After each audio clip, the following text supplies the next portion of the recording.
सुनर एगो भौजी अइलै गे सखी अपन हिंदुस्तान में।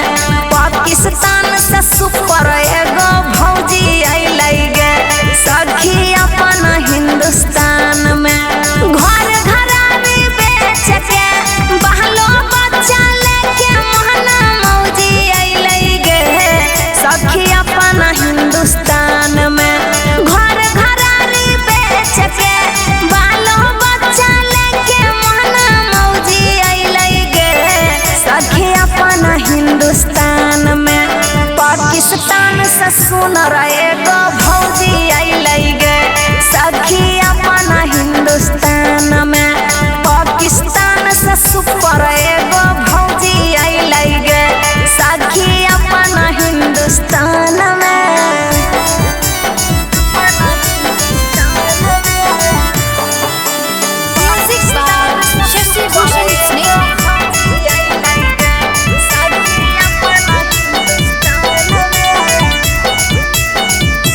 सखी गे सीमा हैदर यहाँ पनाऊ नाम बताबै छै सखी गे देखै में भौजी बड़ी बढ़िया लागै छै।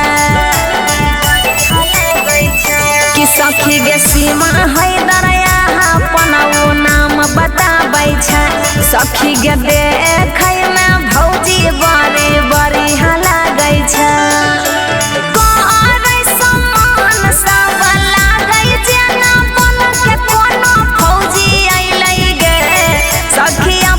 हिंदुस्तान में करे सम्मान सब लागै जेना बन के कोनो फौजी अइलै गे सखी अपन हिंदुस्तान में। पाकिस्तान से सुपर एगो भौजी अइलै गे सखी अपन हिंदुस्तान में। पाकिस्तान से सुनर एगो भौजी अइलै गे सखी अपन हिंदुस्तान में।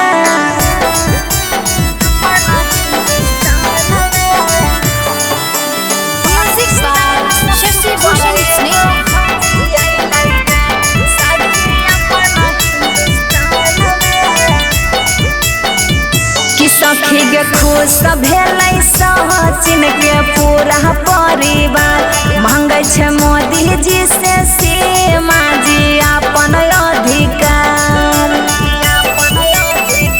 कि सखी गे खुश भेलै सचिन के पूरा परिवार मांगै छै मोदी जी से सीमा जी अपन अधिकार। गुलाम हैदर के सीमा हैदर के ना छोड़ी अइलै गे सखी अपन हिंदुस्तान में।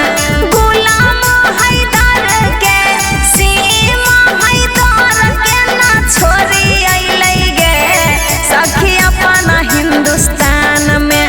पाकिस्तान से सुनर एगो भौजी अइलै गे सखी अपन हिंदुस्तान